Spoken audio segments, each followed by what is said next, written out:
Welcome everyone to Ladder Daily Digest. We honor creators, and on Tuesdays we invade Tim Rathbone's house virtually, and we sit around in his living room, and we talk about a topic for about 3 minutes, and then we talk about whatever the hell we want.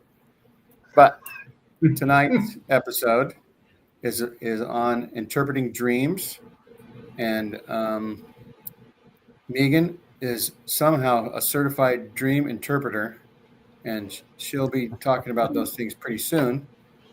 And now, so let's anyhow, not be telling lies about me. The truth is so much better. the truth, the truth. Okay. I can't stand She's the a truth. CDI, as they say in the business, Certified Dream Interpreter. Yeah. And by the way, Gene, I might mention that we're coming to you live from the Oregon from the Oregon West Coast, from our remote studios, and broadcasting simultaneously on Momo Nomo. That's right. So Randy has his channel, Momo Nomo, and at some point I will throw a link up in the description or the chat, and that way if you want to check out Randy's channel, which is just new, has a few things.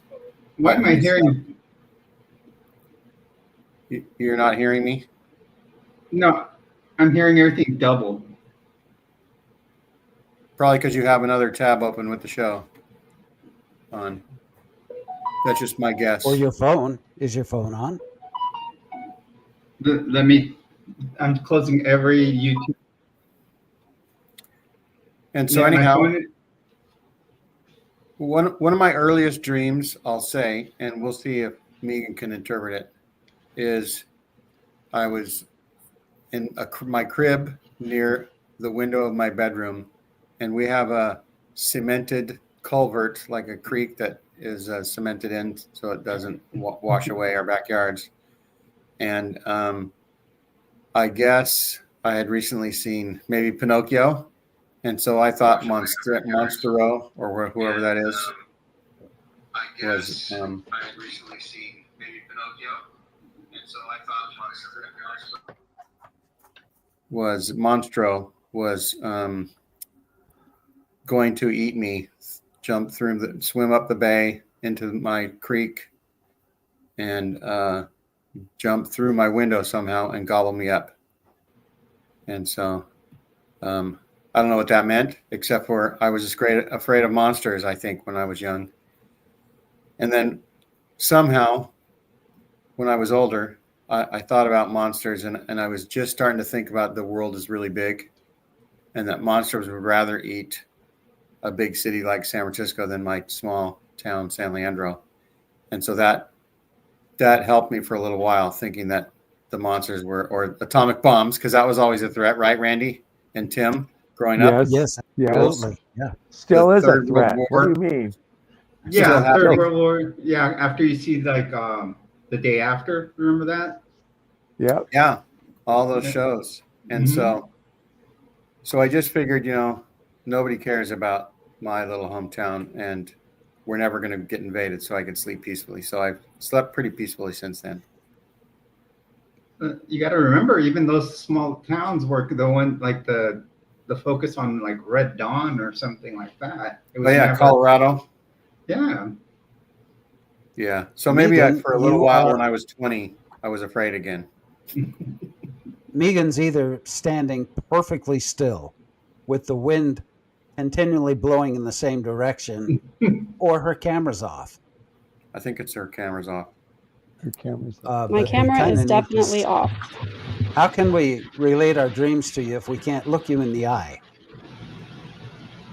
All she has to do is look in our eyes, Randy. And call us angel eyes? This is supposed to make me more mysterious, does it not? That's right. Yes, that's what we want. We want a mysterious. In fact, we should just title you Mysterious Megan. That's right. Yes. Mysterious Megan.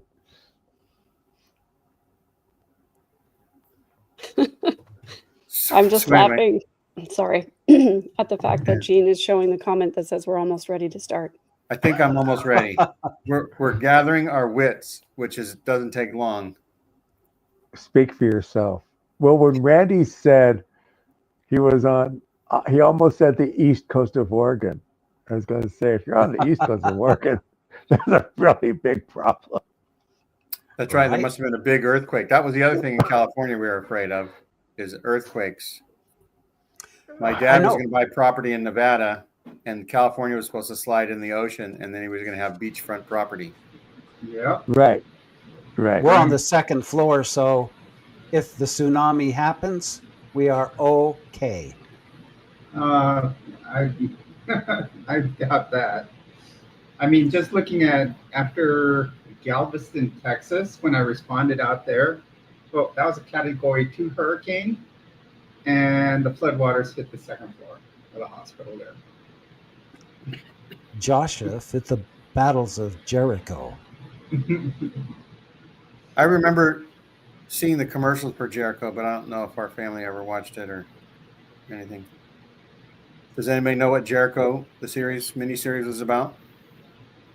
No, I didn't watch Jericho. The aftermath of nuclear war. I never watched it. I think I watched one episode of it. I don't remember.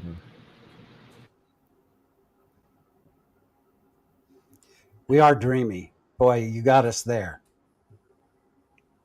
So Megan and I had a wonderful time at Sunstone, and it was pretty cool.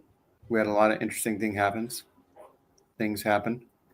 And the very first thing before even Sunstone started, we got to have lunch with Ganesh, not lunch, but dinner with Ganesh Chirian and a couple of other, we'll say, creative people, an author and or at least a writer of, what do you call them? What do you call those smart people at school, in college? Scholars. There were scholars there.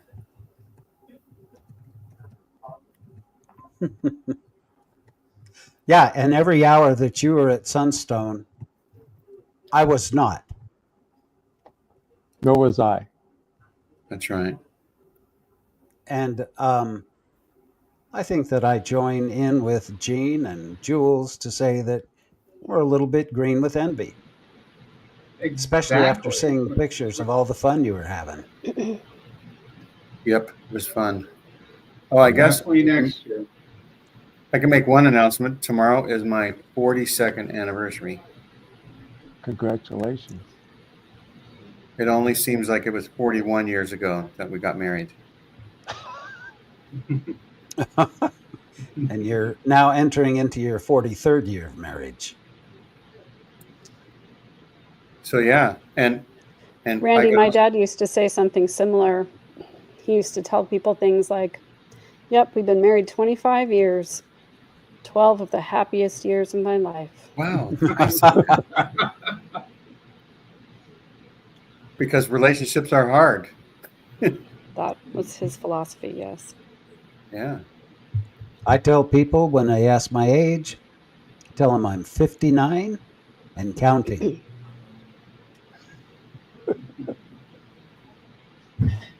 I tell people I'm There 742 she months is. old, There she or is. or 262 trimesters.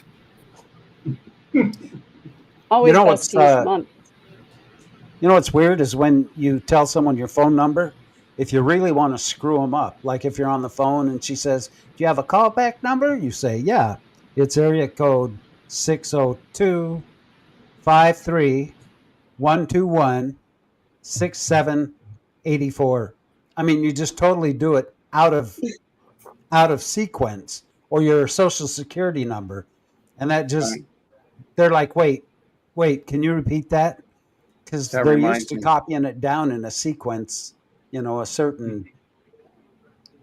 What's the Certainly. alien family on Saturday Night Live? He was on the movie. Oh, the Coneheads. Coneheads. Somebody asked him for his social security number, and he throws in a couple of letters and Randy, that's torturous for spicy brains. Right. Now what I do, because I get a lot of people on my stream asking for my phone number because they want to call me via WhatsApp. I'm like, oh sure. I'm like, it's 505, and then I'm all 867, then I go 5309. Hey, Danny, I got your number. and you know, people realize it when I say the 867, but usually I don't think people realize when I'm saying the 5309 because it throws them off when you say the zero. You know, and my mods have caught on to it. You know, and one will even type it in. So feel like just throw these people off. And Gene, will you No. test out that number for us and see if it works, please?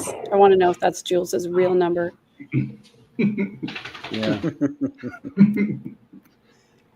So, you know why I'm excited about this being dream night?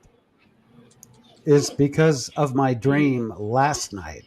And I cannot wait to have you interpret it for me, Miss Megan the Great. do Let's share. not start calling me that for sure. No, this Well, is what was Kreskin the Great? What was Yeah, the guy on Kreskin. Johnny Carson? Something the Kreskin. Great.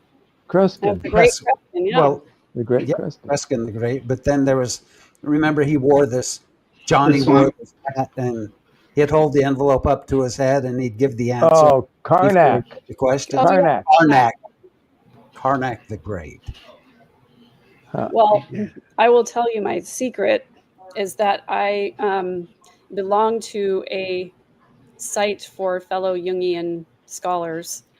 And I only say scholars because I know about this much and there's about this much. So that's why I can do Jungian dream interpretation, is because they have a little template that you can kind of click on this, click on that, click on this, click on that in different categories. And then it gives you kind of a loose interpretation as Jung would do it. So,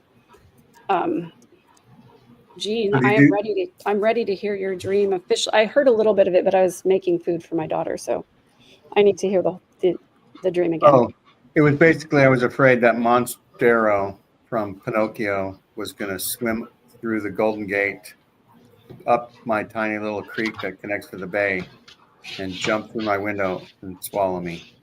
That's the essence of it.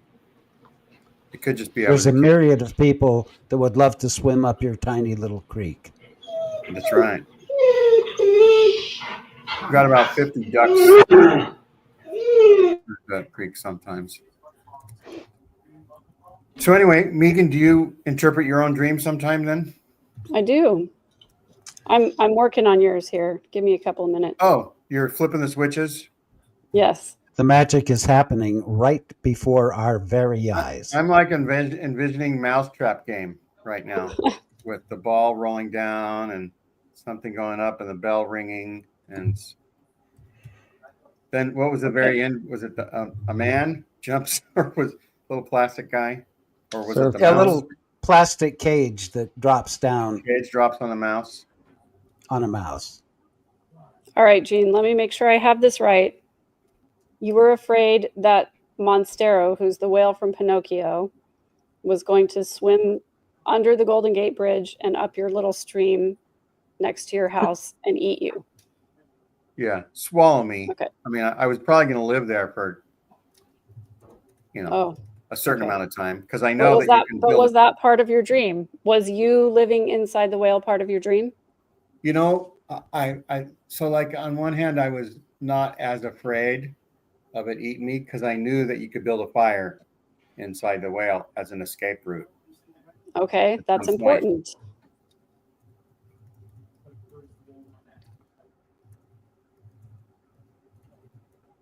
Sounds like a name of a kid's book. Swimming Up My Little Stream. Okay. By Gene P. Judson. All right. So literally, the San Francisco Bridge was in the dream, right? I'm pretty sure. Okay. And the whale was in the dream. Yes.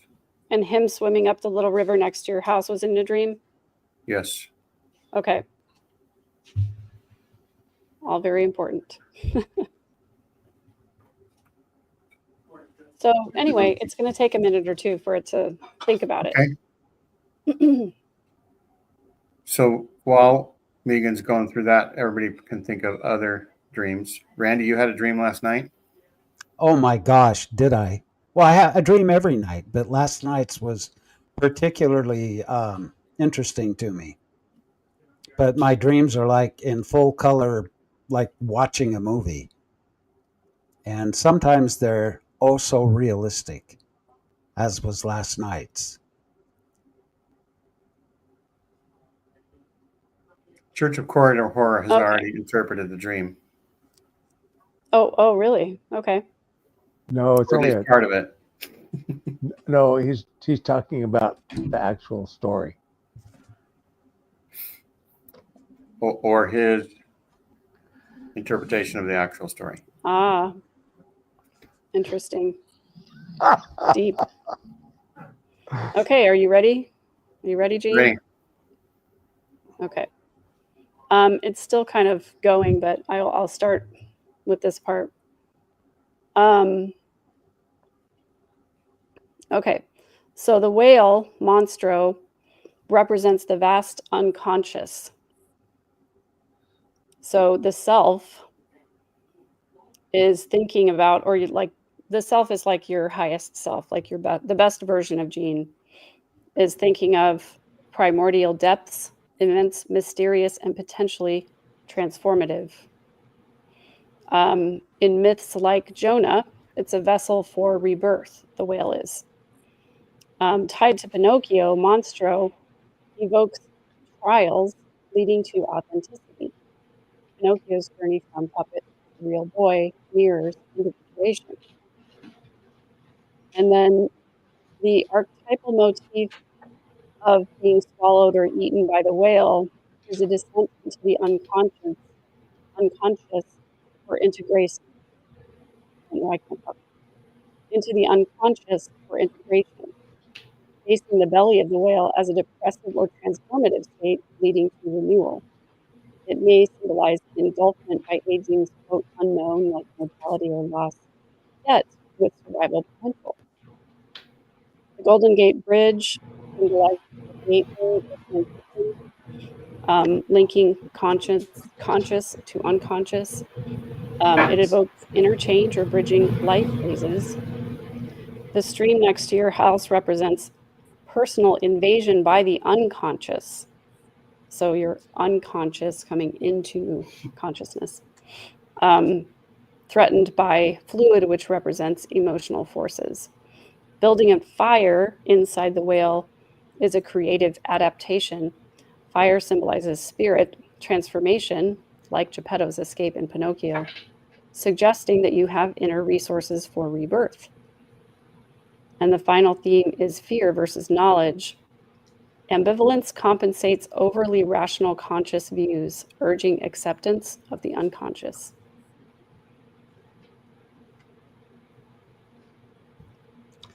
That was prophetic. People Is call this me thing on? unconscious. People call me unconscious when I would play basketball because it would look to them like I wasn't even looking at the rim, and I would take a shot and it would go in. So, and they would say that I couldn't consciously be aiming and making all those baskets. It had to be something I wasn't in control of. Look, we have Germany. Divine intervention. Good morning. Guten Morgen. Good morning, AT Chick. AT Chick, yeah. Your So fan what do you from think, Germany's Gene? here. Was that accurate at all to how you were feeling?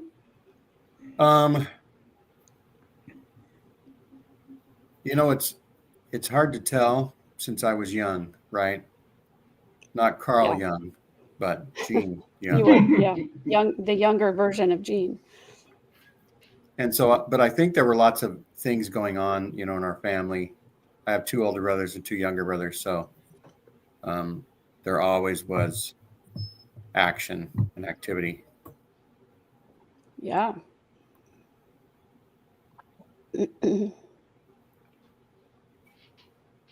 But it took my Randy? conscious self to stop dreaming those dreams because I rationalized that I was protected from Monstro just from my location. Yes, Megan. Are you ready to tell me your amazing, fantastic dream? Absolutely. So last night I dreamt that I had become some sort of a doctor's assistant. And it was a fancy doctor's office. And it was on a weekend. And he told us he wanted us all to come in because we were going to have a photo shoot for a magazine. And so I came in and I thought it was strange that I was coming in as his assistant because, first of all, I was new. And second of all, I didn't feel nearly important enough to be featured in this magazine with all the other people who had been with him for quite some time, the nurses, the staff. And I remember that I had a gun, a weapon that I put in my pants to hold it like a holster and put my shirt over it because I just didn't want to leave it anywhere. And I figured I could put it in a locker when I got there. When I arrived, the doctor was not there, but all the nurses were, and I realized that I needed to dress up a lot more than I was dressed up. So I ran into the locker area. However, the locker area was located off of a garage that was a big autopsy or a big embalming room. And all of these embalmers, there were about 8 of them, were working on bodies. They had come in on the weekend to catch up. And so I remember looking over at the bodies, but then trying to look away. And I don't know why, because it didn't scare me.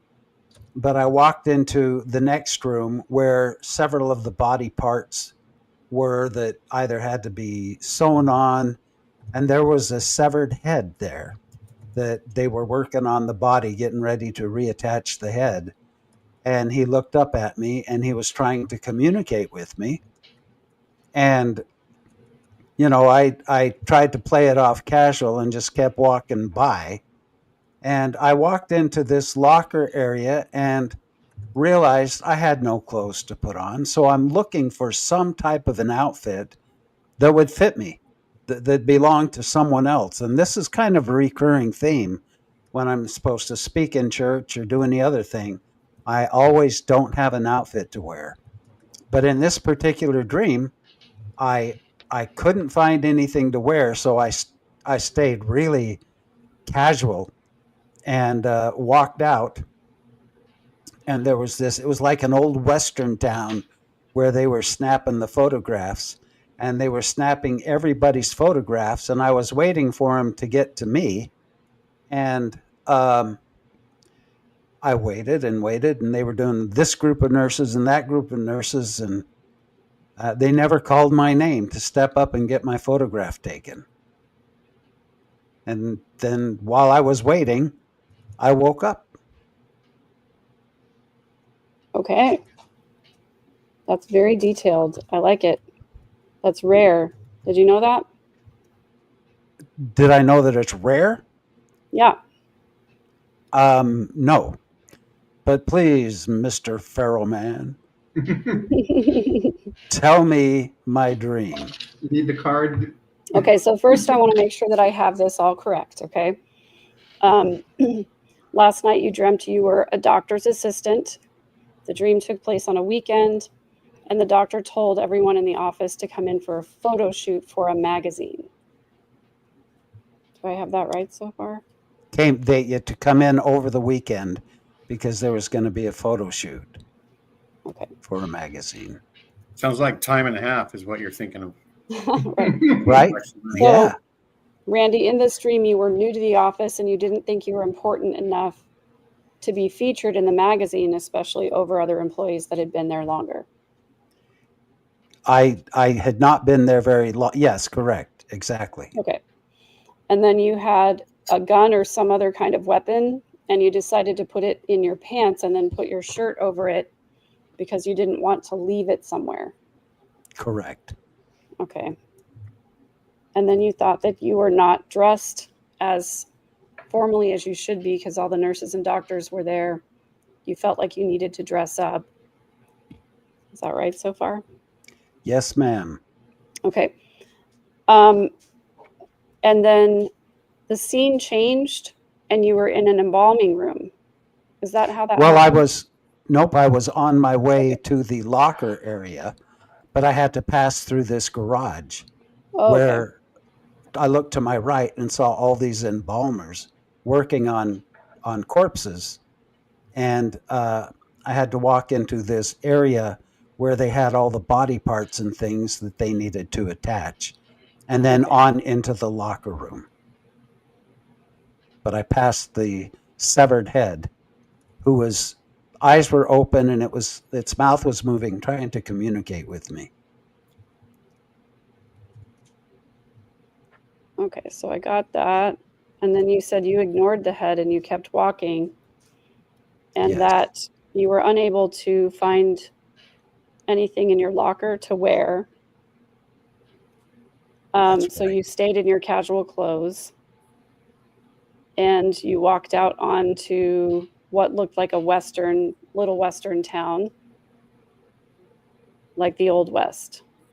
Yes, where they were Okay, doing the photographing. right. And then, okay, there we go. And then you were waiting for everybody to come and get you, but they never called your name to get your picture taken.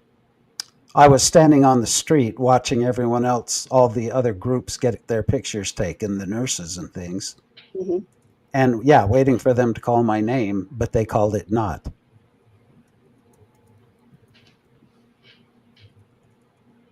Okay. Well, here we go. We should play the Jeopardy music. Dun, dun, dun, dun, dun, dun, dun. We should definitely do 4 different keys and 6 different time signatures. Of course, aren't we like supporting a member of the church?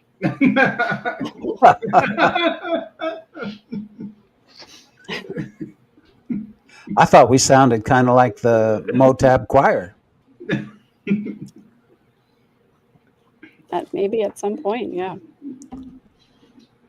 Well, the name's available, so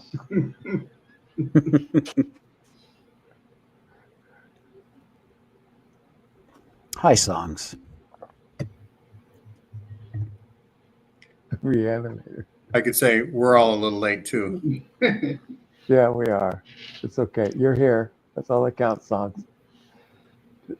Okay, so here's your the archetypal elements in your dream, Randy. So you being the doctor's assistant represents the persona or your social mask and a desire for, recognition or legacy.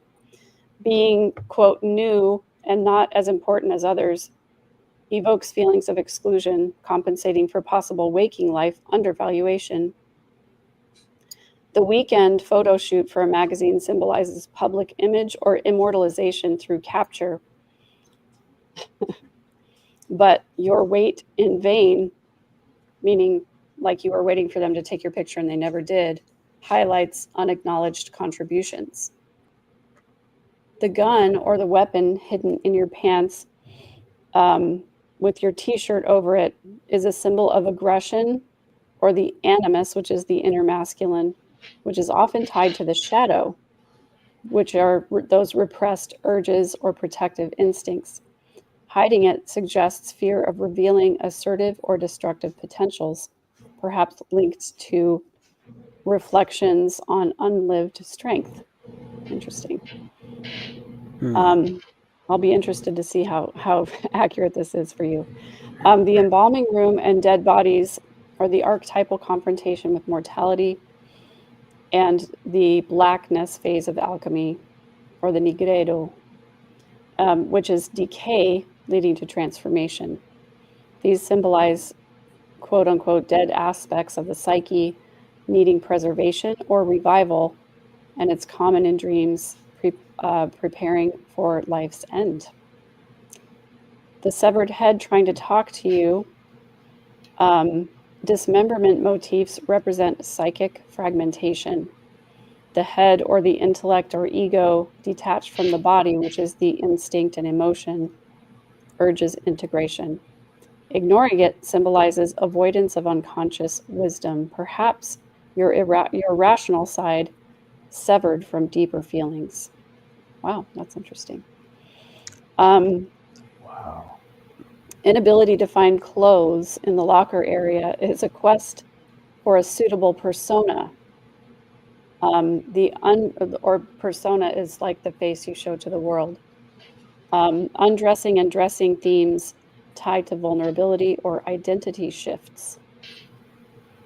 Being in an old Western town is the archetypal frontier setting symbolizing wild or the unconscious, the exploration of new territories or cultural myths of individualism and legacy. It evokes American pioneer spirit, perhaps compensating for feeling outdated in modern life. Wow. That is scarily right on in so many aspects, Really? especially being Wow. new to podcasting. I mean, if you juxtapose what you just said with my podcasting life, all Oh, of okay. it fits so perfectly. Trying Wow. to decide what persona am I looking for, and what can I do to gain followers and gain the attention that I feel like I'm worth having. And yeah, And that I mean, I don't there's appreciate you enough. that's right. He hates me. I But no, it's I show Randy his worth in how much I pay him. yeah.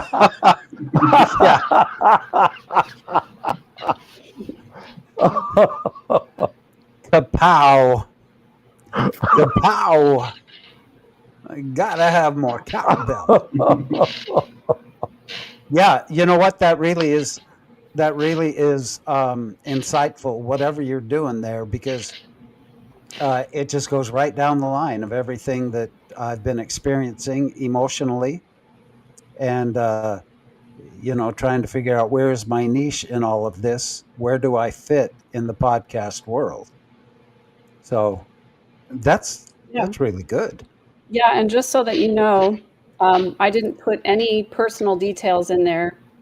So this engine just basically puts all the symbology together, and then I think it uses AI to sort of piece together the archetypes to where it matches, because under each archetype there are several subtypes as well, and pairing the main archetypes like the anima animus, which is the male female part of us, and pairing that with the ego and whatever your highest self is, and then trying to put it together with the symbology. So it's kind of cool. It's been pretty That's accurate very when I've cool. put it into. I always have really, really vivid and detailed dreams, like what you described, Randy. And so I've kept a dream journal for a really long time, and I used to take my dreams pretty literally, except that I know there are certain symbols, and so I would think about the symbols, but I really kind of took my dreams literally until I found this, and how accurate it is. And now it's a lot easier for me to identify with the symbols in the dreams and say, okay, that's not literally what's happening. So I used to have this recurring dream of a certain person in my dream. And I always used to think, why am I dreaming about that person? And so I would kind of take it as like, I'm trying to get that person out of my psyche. But when I put all of that stuff into this particular program, it reminded me that this person who's no longer in my life represents all of the past, not just a past with this person in my life, of this friend that's gone, that I am fine that they're gone. So it's like you're not literally dreaming of your friend Linda, but your friend Linda represents your past or things that you want to leave behind. And that's just a little bit of it's a little tweak that makes you think of things differently. That's scary that you would use the name Linda, because that's my ex-wife, who's the mother of my kids, and she Oh my pops up gosh. in my dreams all the time. So when you just Hmm. said Linda, I'm like, she is freaking psychic. But Wow. yeah, Well, she I'm pops definitely up not. in my dreams frequently. But yeah, Yeah. interesting So to yeah, know if that that's your it's ex, just the yeah, past. right. It just represents your past life. So, if you're taking Linda out on a date or, taking her to the opera or something, it doesn't mean that you secretly have a desire to date your ex-wife, you know? Oh no, that's a big 10-4, good buddy. Right. So dreams about exes, for all of you out there wondering, because I know a lot of people worry about this. Oh no, I had a dream with my ex the other night, and um, it's not that you literally want to get back together with your ex. It's that it just represents a past part of your life. And especially if it's an ex where it was a conscious decision to end the relationship, then that person coming back in your dreams is a reminder that you can consciously make a decision to end the situation that you're in. Wow. I've got so many questions, but I'll wait until everyone's had a chance to tell their dreams. Yeah, who else wants to go? Tim? I don't remember my dreams like I used to. Do you Okay, I've remember got any of your dreams though? Pardon? Do you remember any of your dreams? Like, was there one that you had when you were younger that you just remember because it was so weird or profound?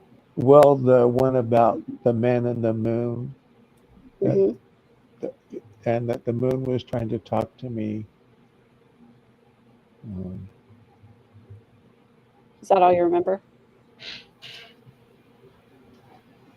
Was he dressed there like a was Quaker? no.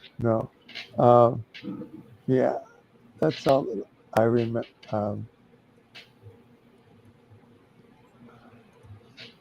So you had a dream that you saw the man in the moon, like the face came alive The and tried to face talk was to you? talking to me. Yes. Okay. And that was when I was 5 or 6 or 7 or 8, and Oh wow. really young. It must have had a profound impact if you remember it all these years. Oh yeah. Well, it was a recurring dream. It was a recurring nightmare. Okay. Um, And what was scary about it? it was just scary that the moon was talking to me. Hmm. Yeah, that always I- freaks me out, Tim, if the moon starts talking. Well, I think I would What be they say, if the moon scared. starts talking, you've had too much to drink. I think the reason I don't have the same experiences because I got to get up at the night every 2 or 3 hours to pee, and then you go back to sleep, and I don't get the deep sleep I used to get. Yeah. Do you remember what the moon was trying to say to you? Not at all. So That it was reminds you- just that his face looked scary?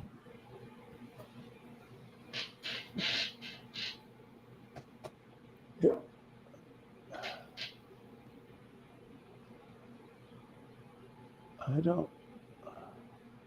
Do you think you saw that silent movie that was made where they fire You're talking about, yeah, I know which movie you're talking about. Yeah. lance in the moon's eye?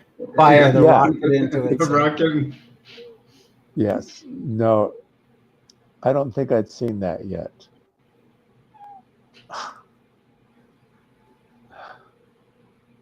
Hmm.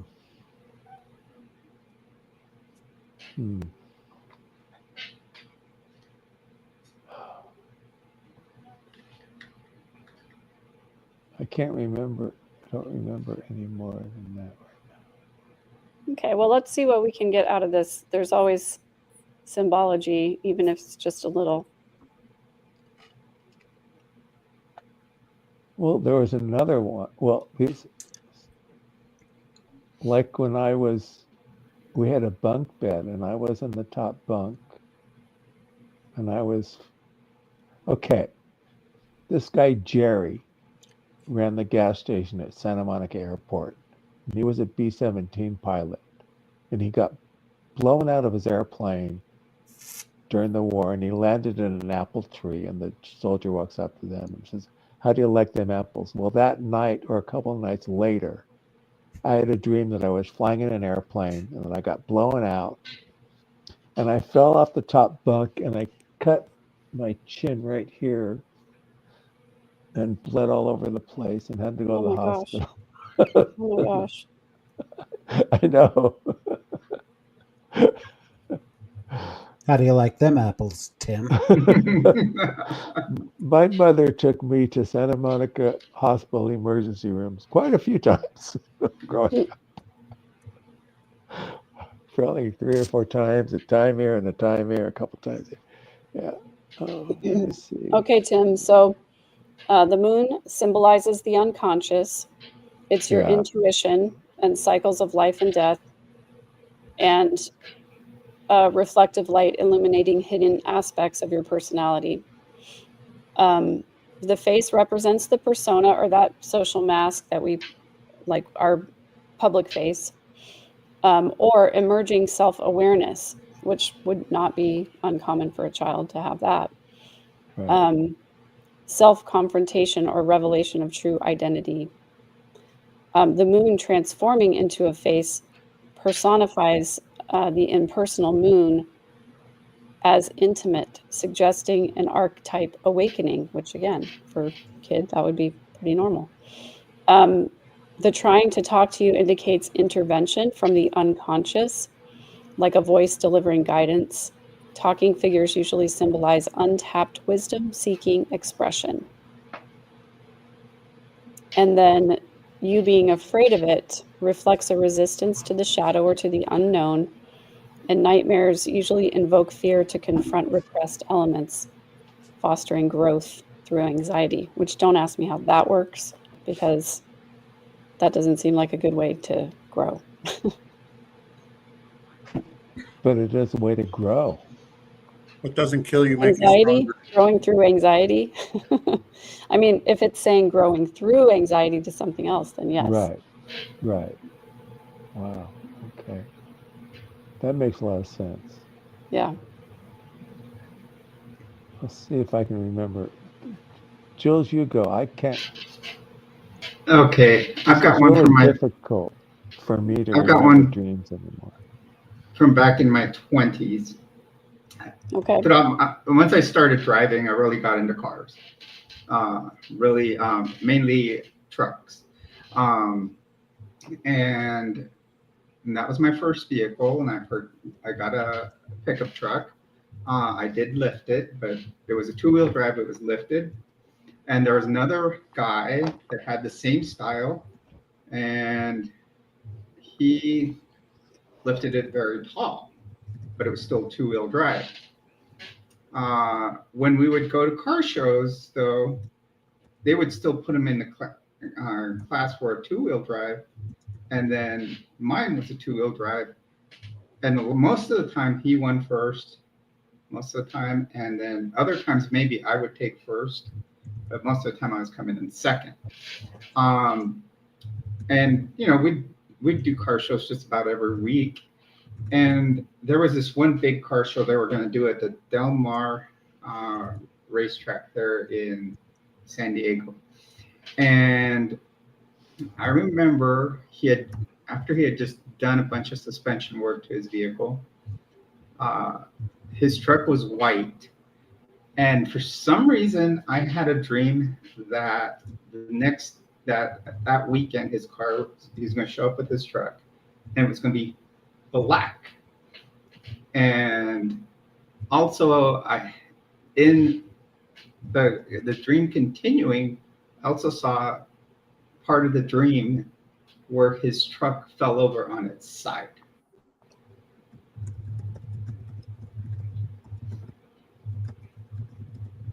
Okay. Do you remember anything else?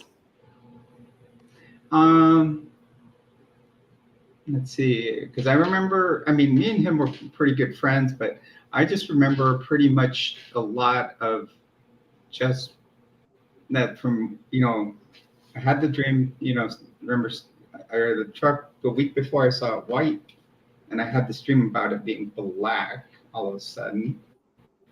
And then just, he had just really done all his suspension in the teal color. And no, that's just about it.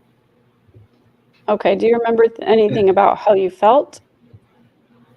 I think it was always one of the biggest things I always felt was because he turned his little 2-wheel drive truck into a 4-wheel drive, but never attached the front drive shaft. That would make it 4-wheel drive.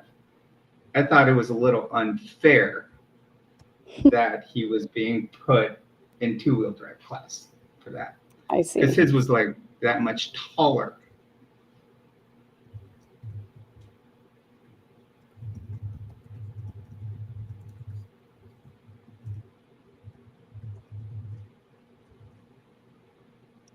Okay.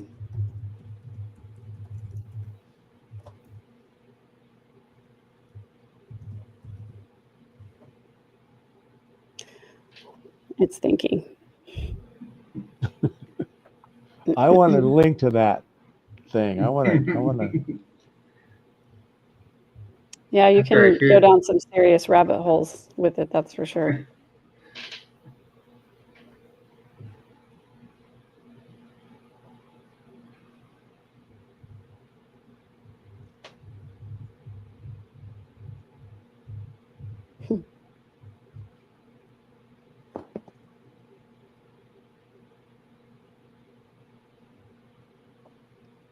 It's funny because it thinks sort of aloud, like it'll print like one sentence that it's thinking, and as it goes, so it's kind of just funny to watch it go by and then mix and change things.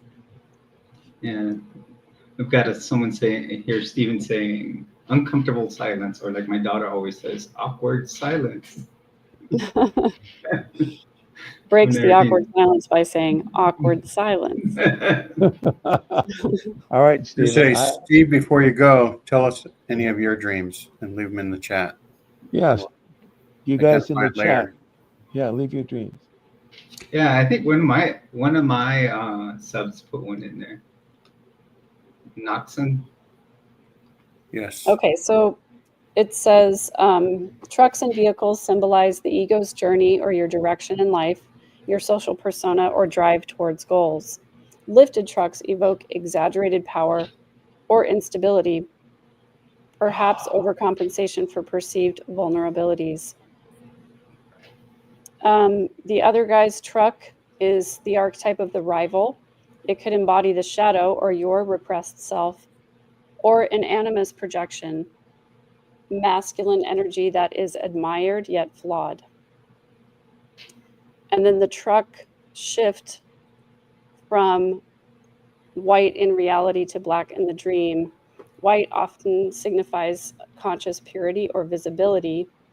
Black represents the unconscious shadow or mystery or hidden depths. And the change in those two colors suggests an unconscious transformation or revelation of repressed elements. And the truck falling over represents a loss of balance or hubris or instability. And then the truck being in the wrong class, misplacement symbolizes identity mismatch or not fitting societal categories. And then competition, being in a competition, is that archetypal rivalry, perhaps an inner animus conflict or striving for authenticity amid external validation. So it kind of says, like the overarching narrative says, it's an admiration of the rival's downfall due to instability and a hero's journey critiquing rigid structures in life or society. Tim can be a pain in the animus sometimes. The anima? Animus. Animus. Interesting. You know, the funny part of that dream, though, is he did show up with a black truck, and it did fall over. It did fall over? It did fall over. He took Wow, so it came in real life. Yeah, because what Wow. does happen at car shows, people like to show for detail, they like to show their suspension. So they'll remove two wheels. And he took out the two off on one side, and they toppled over. I remember people being around there with different jacks, just trying to pick that thing up. Wow. That's what Well, it I was. think that's hilarious. I'm glad it happened to him. Mikey Collins, yeah. I remember him. The next time we have a silent break, Randy, you do your thing that Megan wanted you to record about your coffee. I think I did. She did. Yeah, he did. You do it for did. me. Oh, while we were recording. Yeah. Okay.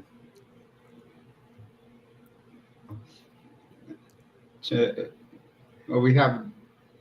Megan, do you Yeah. have a dream? Or yes, let's go do Maxine 6. Yeah, let's see what we. Okay, you got it there.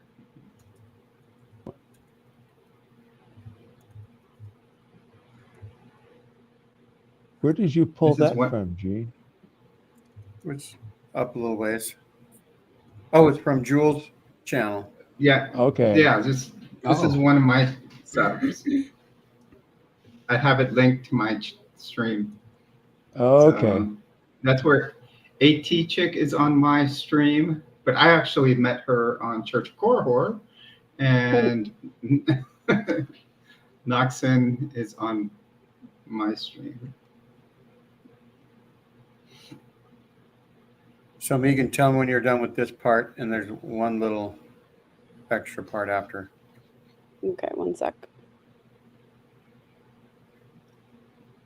I'll say at Sunstone, I got to go to church with Megan and Ganesh, and I got to sit next to them while they were singing, and it was very, very wonderful. What did they sing? They're very contemporary, be good to your neighbor, no matter what they look like or how they present themselves. And it was cool. Cool. Very I asked cool. Megan what those squiggly lines and dots were above and below the words. In the hymn Well, book. what do you mean Acts- to church? What is that? We went to the Community of Christ in Midvale, no, Mill Creek? Creek, and it's Megan and I both refused to take the sacrament. Although after the bread, I said, Megan, you could take two wines now if you wanted to make up. Do for they that. do wine in their sacrament? Yeah, they have wine. Really? Whoa. Yeah. Well, technically, the wanted- actual. Gene, go ahead and flip to the next. I kind of wanted Megan to taste the wine because I'm not a wine connoisseur, and see if Megan thought it was a nice Chardonnay or something. I don't know. Well, doesn't the Really juice. Oh, it was probably just grape juice. It was Bishop. What was her name? Bishop. Britt Shoot. Mangleton. Oh yeah. Bishop Britt said it was grape juice. Okay. So Megan and I discussed getting sacrament cups as a way of someday if we do a shot show, Megan could take them out of the sacrament cups. And so since Britt is my friend, I asked her afterwards, and I told her that Megan and I donated a hefty sum of money into the hat that was being passed, or the tray. I'm not sure I'm gonna- $5 is a hefty sum, but all right. I mentioned my $5. She said, "Oh, that's more than enough." You didn't drop one of these in there?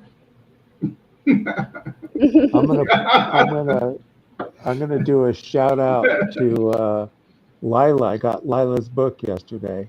Yay. I got mine too at Sunstone. Yeah, she signed it for me. So, Yeah. Oh, yeah. I forgot can't to wait buy. to read it. Anyway, yeah. Just do a shout out. All right. Okay. So in this dream, the girl represents the anima, which is the female side of us, unconscious feminine qualities like sensitivity or creativity that may be underdeveloped or wounded. Her presence suggests a call to integrate these aspects, especially if they feel emotionally disconnected in waking life. The chain and the dragging represents bondage to unconscious complexes, fate, or repressed instincts. Tied to something unseen implies unknown psychic forces pulling the dreamer against his will, like compulsive behaviors or trauma. Dragging evokes a descent into the depths, akin to mythological ordeals leading to renewal. The torn chest or the wound symbolizes emotional core or vulnerability in the heart area. Tearing suggests deep psychic injury, perhaps from a relationship, a loss, or self-neglect. The wounded healer motif, where pain fosters wisdom. And then the person raising their hands and smiling, this paradoxical joy amid suffering indicates ecstatic acceptance, compensation for pain, or denial. Raising hands may symbolize surrender, prayer, or triumph, like religious martyrs finding bliss in torment. It could reflect shadow integration, where embracing suffering leads to transcendence. So, Megan, maybe you can tell us an experience you had interpreting one of your dreams. And Well, like I said, I have really vivid dreams all the time, and sometimes I have a recurring dream. And I've had a few in my life that I've written down because they were so significant or seemed really psychologically significant to me at the time. And I haven't shared this very much before, but I had a dream. I was going to see if I could find my little stick figure drawing of it.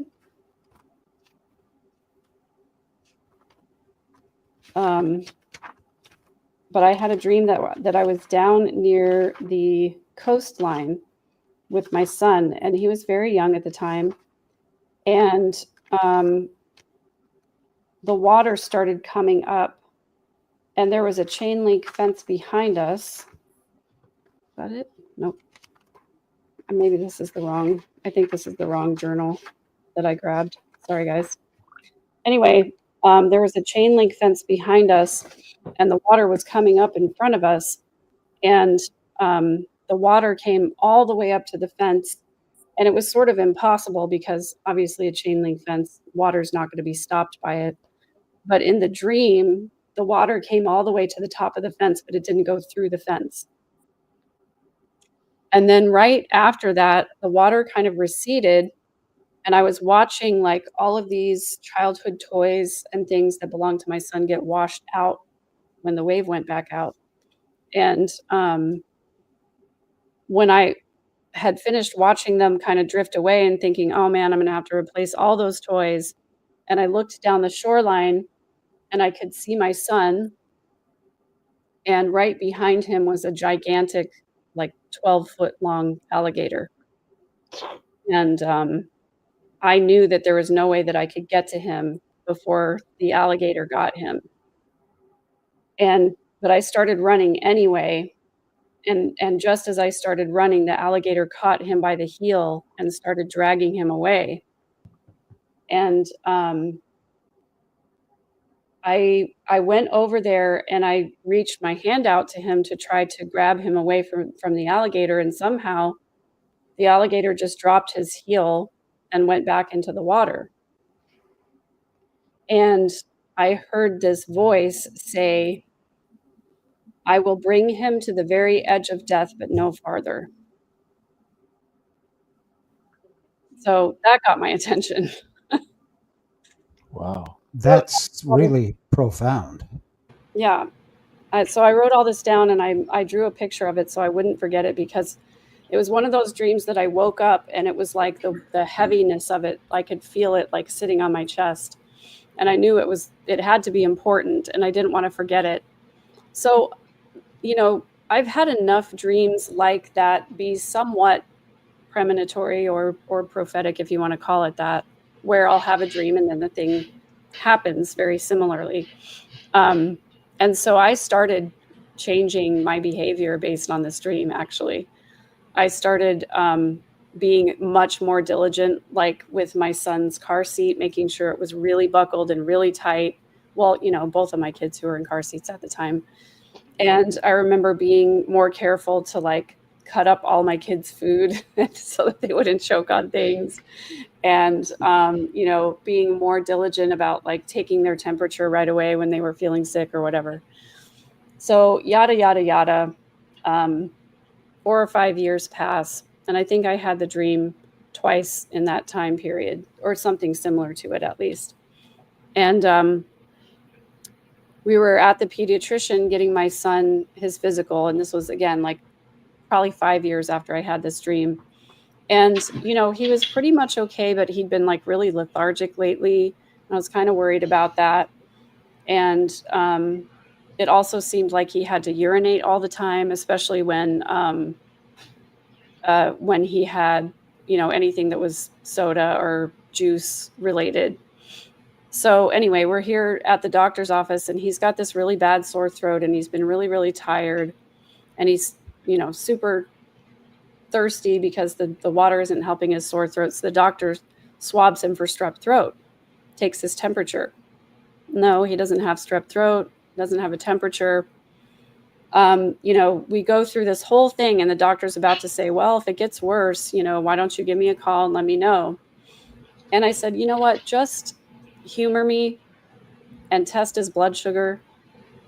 Just, I don't know, just in case. So the doctor tests his blood sugar, and it was so high that it didn't register on the machine.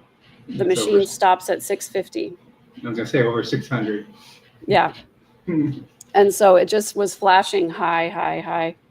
So the doctor said to me, I'm going to go ahead and call the hospital and let them know you're on the way. You're going to go to the, children's ER. And so he called ahead for us. It wasn't that far away.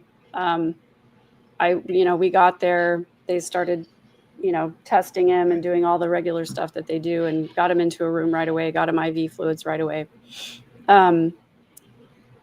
Turns out that he had type 1 diabetes. And, if I hadn't had them test the blood sugar out of over an abundance of caution that I had developed.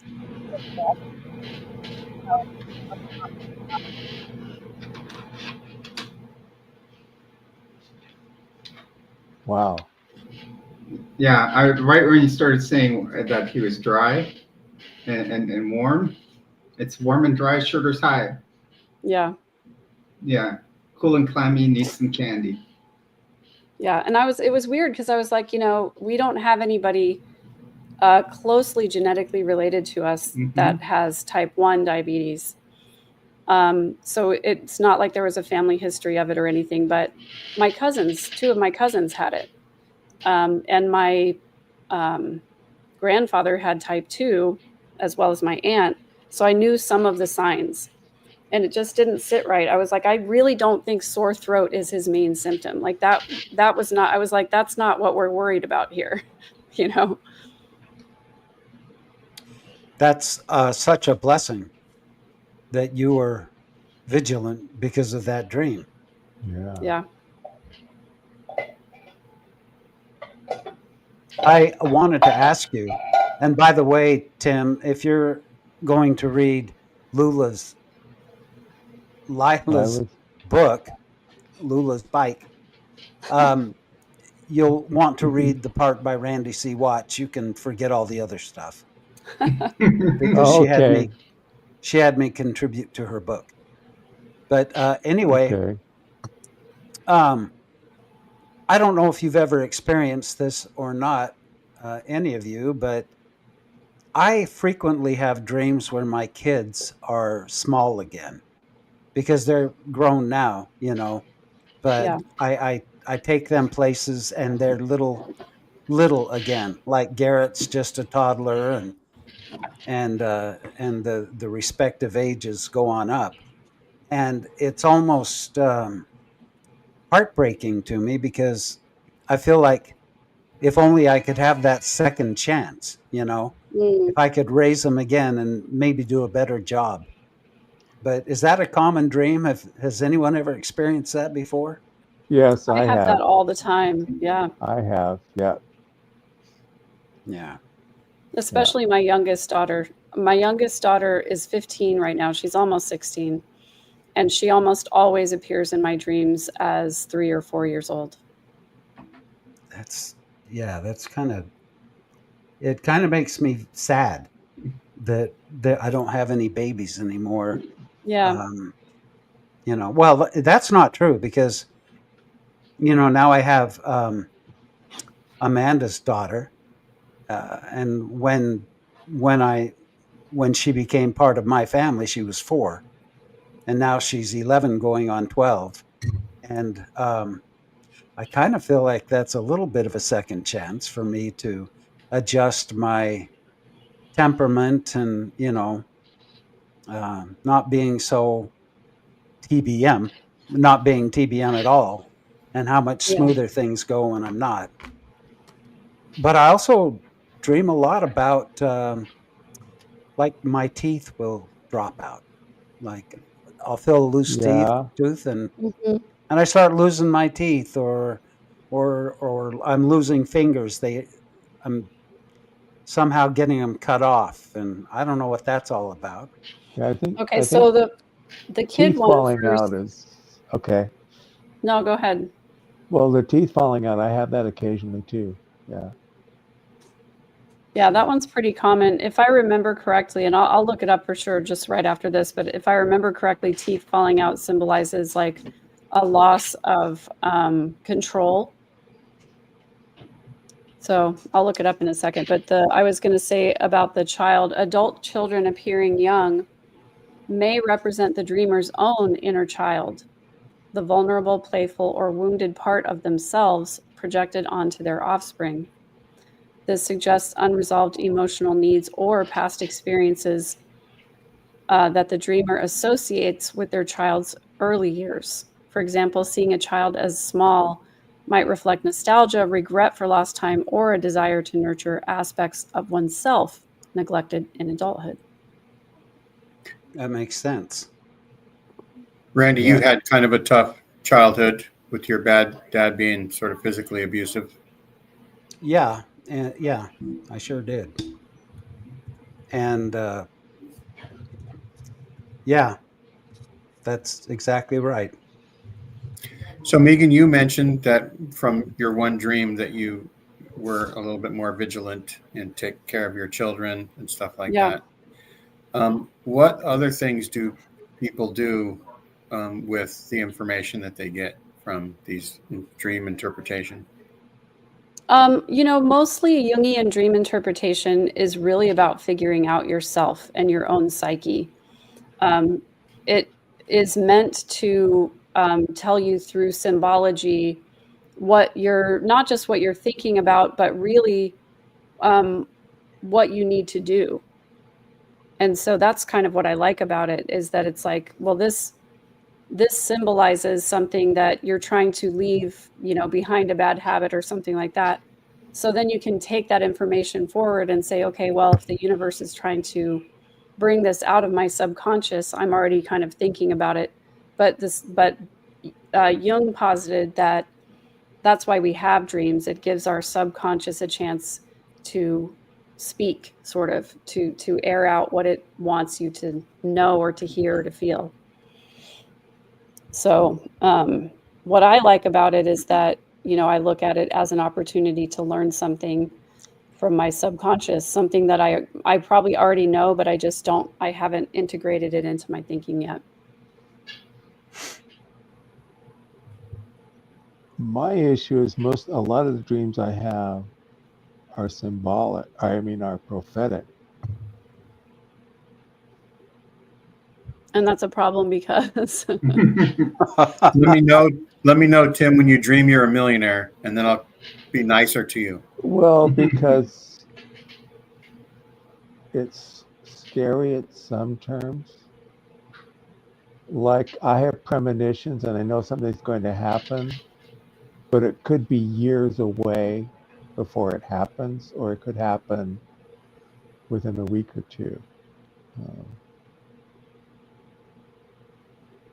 we should write them down and analyze them, because maybe it's not a prophecy. Maybe it's trying to tell you something about your psyche. No, these are prophecies. These are things that happen. They're not just psyche. Yeah, I have written them down in the past. They're not just psyche. They are things that are. Well, I'm really tuned into a lot of things, and it scares me.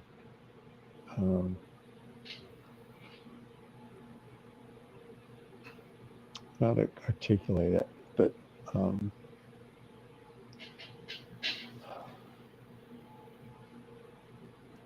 it's just because stepping into this time,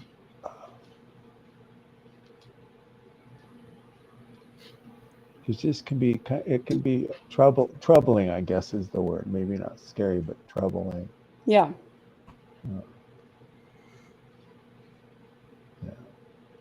I think it's interesting how a dream will stay with you throughout the day or throughout the week, or maybe even like when Trump attacked Syria back in 2017, I was taking a nap and I saw fire and flame, and I walk out in the living room and the TV's on. My friends are watching this attack on Syria, and I said, I just had a dream about that. I just dreamt that. I just saw that. And there are other things that have happened. I turn the TV on or on the radio and I hear, I just had that premonition. Just as long as you're not causing all these disasters to happen across the world. Right. Yeah. Because a lot of my dreams lately are like that. They're premonition. Megan, would you want to share the website, or are these things people can just do a quick search and get it? Yeah, I mean, I found this through a program that I was doing for part of my therapy, and it's a membership thing, but you can find free ones online that are pretty good. You can just search for Jungian dream interpretation, and they might not be quite as detailed, but they are just as good with symbology usually. Yeah, Jung is very good with symbology and dreams. Well, I was walking along the banks of the river when 7 fat cows jumped out of the Nile. That's from Joseph and his amazing Technicolor Dreamcoat, if you haven't seen it. The king is talking about his dreams, and that's one talent that Joseph had, an ability, was to interpret the dreams. And that's one of the more famous numbers in it. Megan, I know you've probably are familiar with the soundtrack from Joseph. But that's what I keep thinking of as we recount our dreams, is that, I see the Pharaoh saying, "Tell me, Joseph, pretty please, what do these crazy dreams mean?" I put and then something I saw really quickly, a free guide people can use. I put it in the chat. It's right out of a Star magazine, right? Or the Inquirer. How to interpret your dreams. Probably something that you used to order for $1. Yeah. In the mail. Was Megan ever in Joseph and the Amazing Technicolor Dreamcoat? I don't Yeah. know. I think she. Now, I Songs think of Our she's Own not said hearing she. us. Yeah, Songs of Our Own says she was. Yeah. Oh wow, you were Potiphar's wife because he made money Wow. making pyramids. Wow. My son was Wow. one of the sons singing all the different songs. You know. I've never Right. heard the soundtrack. I'll have to find it. Have you ever seen the movie with Donny Osmond playing Joseph? It's really, really entertaining. There's a I would movie? heartily suggest it. Well, yeah, it's a film production of the Broadway play, It's excellent. and they did it on film. It's really good, and the Is it soundtrack on? is a freaking amazing. It's too bad Songs couldn't come on and sing one of the Potiphar's wife songs. We'll make that next week's stream. Maybe she can record it and just send it to me and Randy.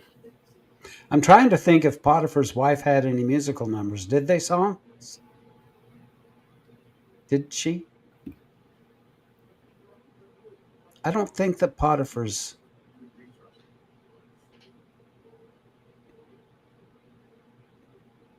Donnie is really good in it. I like his long hair. I think it's really his. So the song says singing, but no solos. So I'm wondering if Songs learned all of Joseph's songs. Did she sing those while driving and stuff like that? Did she sing along with the tape? Oh, I know she does. Everyone who's watched that has to memorize. I closed my eyes, drew back the curtains. Whoa, whoa. Sorry, guys. I was not in Joseph and the Technicolor Dreamcoat. Who wrote it? Not that one. Is that one of? Is that? The big writer. Yeah. Guy who Um, writes everything. What's his name? Yeah. Who wrote Jesus Christ Superstar?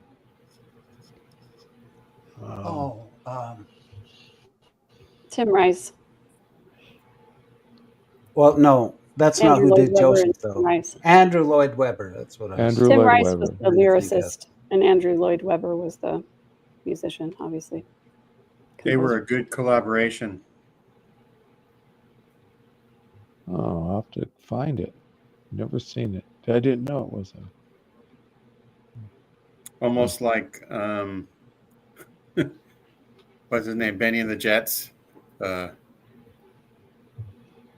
Elton John. Elton John and his collab. John, yeah. Who wrote with Elton John?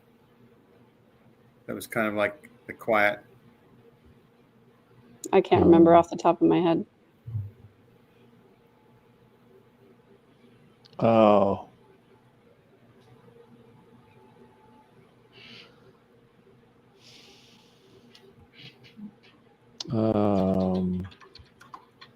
Come on, chat.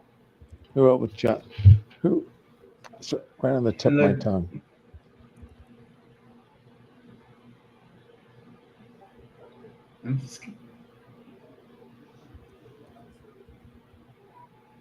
Bernie Taupin. Okay. Bunny. She's singing it now. Of course she is. Well, is that it for dreams? Nobody else has a dream? Anybody in the chat? Come In on. the chat. Yeah. Because I'm ready for bed. I'll bet you are. You had a long day. A long weekend. Long week. Long weekend. I'm weekend. still catching up from this weekend. Well, this dream interpreting takes a lot out of a person. She wants to go have more dreams. Well, I was going to say I love staying with my sister, but she has 7 children. And one of them is on a mission right now. And the 2 older ones are at school, but they're still living in her basement apartment. And in addition, she decided to let my nephew live with her for a little while until he finds a place to live. So there were 10 of us in her house last night, or not 2 nights ago. Wow. And it was not quiet. You know what I think's weird? I've had it to where I've been in a real intense dream, and then I get up to pee, or something happens and wakes me up, and then I go to sleep, and the dream continues on. Wow. Yeah. Does that ever Or, happen to any of y'all? Yep. it continues the next day. Or or Yeah. the next day. Or you I wake up per- waking up out of a dream, and you're still in a dream. Yes. yeah. That happens Well, to me too. I Yeah. have one more question for you, Megan, before you retire. Mhm. For the longest time, for actually a couple of years, I had a recurring dream. It was always about a hotel, that I was in a hotel and I was needing to catch a plane. And it was not necessarily the destination that I would dream about, but the fact that I had to get on a plane. And I wouldn't find out until the last minute. And then I had to pack all of my clothes out of this hotel, get everything packed, and get to the airport before that plane flew. And it was frustrating. It was tiring in my dreams because it was a recurring dream, and it would, night after night, um, I would I would face this dilemma where I had to get everything packed up and get onto that plane. Um, and I mean, there's a lot of recurring dreams that I have, but that's one that went over and over and over again. And every night I'm like, oh no, this is one of those dreams where I'm going to be in a mad rush to catch my plane, and everyone else is getting on it, and I'm still packing up the stuff in my room. Yeah. Anything you can tell me about that? Was a hotel called California? That's what songs say. Totally different. You can check out anytime you want, right? But You can never leave. You know what that song's about, don't you? It's about death. It's about debt. DEBT. It's about debt. Wow. Oh, I did not know that. That makes me think of it differently. Yeah, I know. That's one interpretation that I heard. I thought, interesting. So, Randy, planes symbolize journeys, transitions, or aspirations towards a higher consciousness. They're often linked towards to major life changes or spiritual ascent. The hotel represents a temporary space, a place of rest or transition, often tied to the psyche's need for reflection or reorientation. It might symbolize a pause to integrate life changes or a search for a new home in the self. See, this Being goes worried, right along, Megan, does with it? with my leaving the church, because that's when it all Mm, occurred. oh, wow. Sorry, I didn't mean to interrupt you. I apologize. No, that's Okay. okay. No, I Here's a appreciate dream that. I had a Hang long on, time ago. Randy. Or sorry, Okay. hang on, Tim. I'm reading Randy's dream. Oh, sorry. Um, Sorry. the worry about lateness indicates anxiety about time running out or missing opportunities. It may compensate for a conscious denial of aging or procrastination in addressing personal growth. Not being packed in time symbolizes the unpreparedness or feeling unready for a significant change, possibly linked to the shadow. Repressed aspects like fear of inadequacy or failure. The fact that the dream is recurring, Jung saw recurring dreams as urgent calls from the unconscious, signaling an unresolved complex or life issue that persists until integrated. The repetition underscores the importance of addressing the underlying tension. Hmm.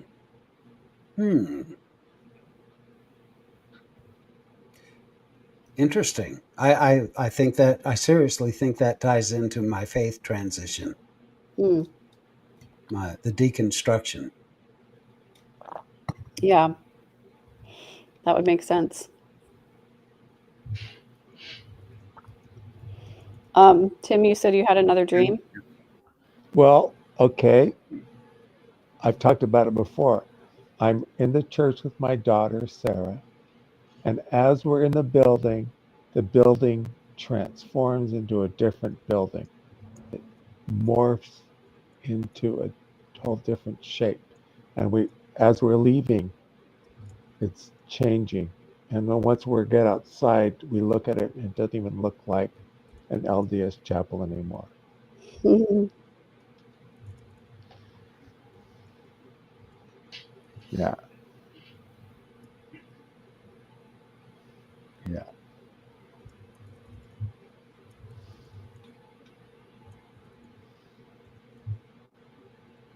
That was after they X'd me. Yep. Very profound dream. Yep.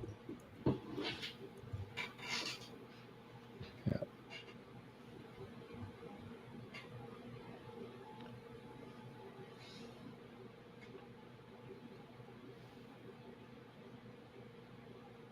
It gets And now kind of where look a lot of where times I can tell what it's going to say. and it's amazing. I had that dream like 24 years ago, and look at what's happened to the church now, how much it's changed in all that time. Yeah. So obviously, a church in a dream symbolizes your spiritual center, your collective beliefs, and it represents a sacred space for meaning. But its transformation suggests instability in your spiritual or existential framework. Duh. The daughter being with you likely represents the inner feminine, your emotions, your intuition. Um, Her presence may reflect your emotional connection to your daughter or a projection of your own inner vulnerability. The morphing building, transformation of a stable structure into something unrecognizable, symbolizes a shift in worldview, faith, or identity, a destabilizing yet potentially liberating process. The unrecognizable exterior of the church is, it says, the failure to recognize the church upon leaving suggests disorientation or loss of familiar anchors, compensating for clinging to outdated beliefs or roles. Yep. Spot on. Yep. Yeah. Right on. Right on. Yes. Yeah. I had a lot of shamanic dreams about death and dying when I was going through in the 90s, through a lot of transformation, changing things, Yeah. seeing things, the typical, you know. um, I also dreamt I had a salamander on my wrist. It was changing me, helping me change. Wow. Uh, yeah, I know. It's like That's getting a cool. tattoo there. I know. What does shamanic mean, Tim? I've heard you refer to that. Um, okay, it's the hero's journey. Um, okay, let me pull out my 5 stages of the hero's journey. Okay, get Roger Walsh's The Spirit of Shamanism, which is, in my opinion, much better than Campbell. Uh, it's what we all are going through this. There's 5 stages. The hero's life as a more or less conventional citizen. And then we get a call to adventure and awakening. And then there's the period of discipline and training and completing the quest, and the final phase of return and contribution to society, which is where a lot of us are at right now, telling people who were in it, you got to come out of it and it'll be a lot better. Even though it's hard to see, it's much better on the outside than the inside. Right. I wrote a paper about this.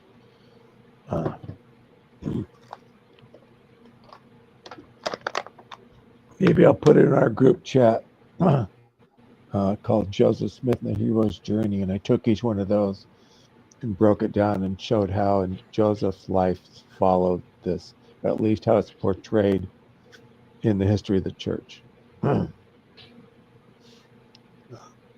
shamanic dreams are dreams of transformation, where you dream you die and you see your bones and your skeleton, and the skin falls off, and you become part of the earth.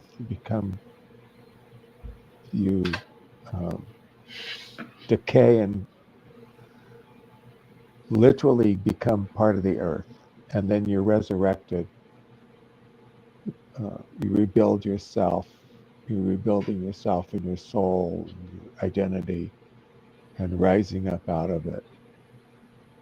And it just doesn't happen once. It happens a lot in our life. Every time we reach a new precipice or new change, I'll have a dream similar to that again and again. I look at it like a spiral, that we're always moving upward in this journey. And every time we So get to the a root landing, word of that is shaman, then, right? Like Yes. pretty shaman, much. shamanic. Shamanic, yeah, shaman, yeah.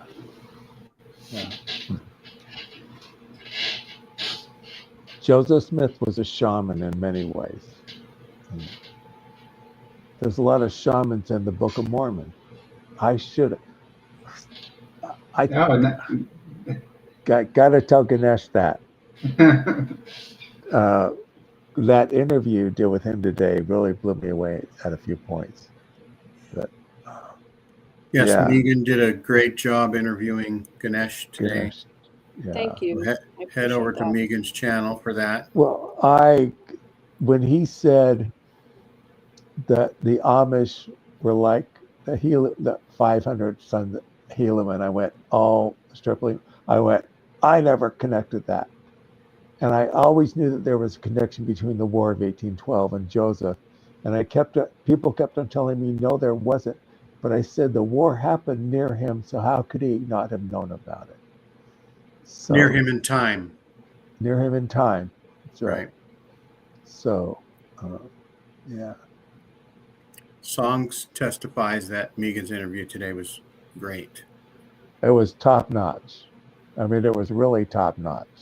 I'm glad I found it when I did. I would just listen to somebody else. Oh, I think I was listening to Generally Unquotable, and then I was flipping. Oh, Megan's got one. Bang. Plus, we get to hear Ganesh talk for 2 hours, right, Megan? Yes. Yes. That's right. Exactly. Thanks, guys. I really appreciate the kind words. I often wonder if I'm adequately helping, or if it's just that I have good guests. Well, I'll go back and watch it because I was at work. So, Megan, tell us what you have coming up this week. Excuse me. Well, I have a bunch of stuff that I'm working on. Sorry, I'm trying to help kids and dogs and whatnot. I'm going to do another Lori video. I still haven't done her sentencing statement, and I like to put her on mute and just read the transcript. So that should be pretty much wrapping things up, I think. I'm not really sure I need to cover anything else after that. There might be something. I always have to leave room for, something that I've forgotten, because it's been a whirlwind trying to get back to regular life. So I've got that one. I've got an episode about the death penalty and the Koberger case that's going to be coming out. My bully proof course is on sale until midnight, but if you email me at askmegan, meegan.com, I will go ahead and extend for you whenever you see this video. What else? I know I have like 4 or 5 different things on my list. I just don't have my list in front of me. But I'm busy with, I've got lots of interviews coming up from all the people that we met at Sunstone. And so, yeah, it's going to be good. That's right. And I'm hoping Randy and I can interview with like a recap of the Lori. Yes. Yeah, we can do that. And so we'll figure it out. I thought we did that. Did we not just do that? So it was My up channel. to the time. Oh, It was up to whatever happened. We didn't. Megan's thing was reviewing this people's statements and stuff. So we're going to do like a higher level, 40-minute cut to the chase. Megan's going to not get anything wrong with the timelines. oh man, I got a really bad one wrong. In my exhaustion during the sentencing hearing, I mistakenly said that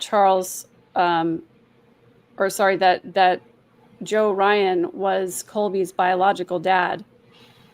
And man, I think I've gotten 643 comments so far that have said, Colby was not Joe Ryan's biological son. So I got that one thing wrong. And they came for me. That's right. And don't forget to ask Tricia the question I wanted you to ask her. I did ask her. And I don't know. We're going to have to talk about it because I have no idea what's going on. Well, I'll just say, okay. Randy's looking for something, and I've scoured and scoured for it, and I can't find it anywhere. Okay. Randy always has to say something really, really cryptic at the end. Yeah, well, now the pressure's on, Uh-oh.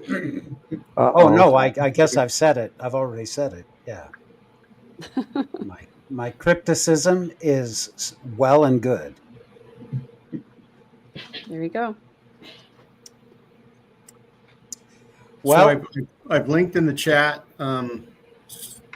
doing your own dream interpretations, because a lot of times people on the spot can't think of the dreams that they wanted to say. Oh, thanks, and so Gene. we have weeks and weeks and weeks ahead of us to check out what our dreams are. And like I say, no matter what, get professional help. Yes. Yes, please don't Which let might AI be be your Megan. therapist. Yeah, AI is not a therapist. It's not a No, real not person. when Megan showed us what AI is telling people to do. Yeah. Not after Yes, last that's week. another episode I have that I'm researching right now. It's going to be a while, though, because there's a lot. I'll bet there is. Scary. Yeah. well, cool. Yeah, so Randy and I are going to interview Ron Jorgensen coming up. Oh, We're going good. to talk about, I think, failed prophecies from Joseph Smith. Good. I'm sure that's what it is. Let me double check. But anyhow, and Lon and I go way back. you go way back Oh, with Ron? Cool. Yeah, buddy. Yeah? How's that? Tell us a little bit about that. It's cryptic. That's the cryptic one. So you have to decrypt it. You go way back. A long time ago, you guys backed up into each other. Yeah, false prophecies. So that'll be kind of fun. He says he's found some new ones. And Wow. we're gonna link to Prophecy. some other shows that he's done with the other ones, and then we'll do like a 40 or 50-minute show and hit these new ones. Oh. Okay. Well, I love you guys. Thank you for letting you me too. interpret your dreams. Thank I'm you. going to go try to have some Good dreams night. myself. Right? All right. Get some rest. Megan, you're the cat's Get some rest. meow. Thanks. The bee's knees. Good night. That's right. Good night. Okay. And Good night. and we'll end the show. Thanks everybody for watching. Like, share, and subscribe. Do the things. See you next Tuesday. If you ever want to put suggestions for topics, feel free to put them in the comments Down there. of our podcast, and we'll check them out, because we totally have no idea what we're going to do next week or the rest of our Not lives. right now, anyway. Whatever No. you come up with during the week. We're This- free this was falling just- since we're quoting songs tonight. Free falling. All right. All right. Thanks, everybody. Okay. Anything else, Randy? Thank Do you you. have anything else to surprise the audience with? No, we'll be signing off from the Oregon West Coast and Nomo Momo. That's Momo right. Nomo. And from What the color? ABQ. Did you get a hoodie, Randy? Yeah, Amanda bought us matching hoodies. They're black, and they're Reebok, and they're so soft they feel like butter. Wow. So That's nice. Cool. yeah. Cool. We Were don't they want you dry freezing fit? on the Oregon coast. It's too cold here. I'll bet it is. What were you saying, Jules? Were they dry fit? Is that why they're so soft? Heck if I know, Jules. It just feels Yeah. really good. Yeah. Look at the label, take a picture of it, and send it to Jules Yeah. and me too, because I want to know what is smooth as butter. Yeah, it's probably dry fit. Okay. Like, Cool. which is just really. Well, I asked her if they had anything in mayonnaise, but she said no, just butter. Butter. So